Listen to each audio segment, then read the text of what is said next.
ज्याच्याकडे काहीच नव्हतं तो आज हजारोंना रोजगार देतोय फक्त भाजी विकून. विश्वास बसतोय का?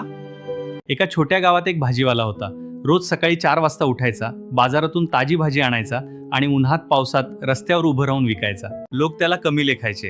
अरे, हा फक्त भाजीवाला आहे. पण त्याच्याकडे एक गोष्ट होती, स्वप्न आणि मेहनत. तो फक्त भाजी विकत नव्हता, तो प्रत्येक ग्राहकाला हसून भेटायचा, चांगली भाजी द्यायचा आणि विश्वास जिंकायचा. हळूहळू लोक त्याच्यावर विश्वास ठेवू लागले. त्याचा धंदा वाढू लागला.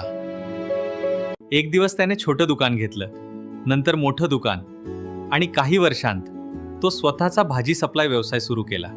आज तोच भाजीवाला 50+ लोकांना रोजगार देतो, अनेक दुकानांना माल पुरवतो आणि लाखोमध्ये कमाई करतो.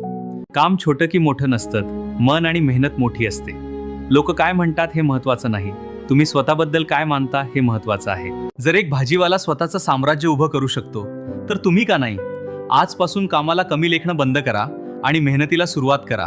अशी अजून रिअल मोटिवेशनल स्टोरीज पाहण्यासाठी लाईक करा, शेअर करा आणि चॅनल सबस्क्राईब करा.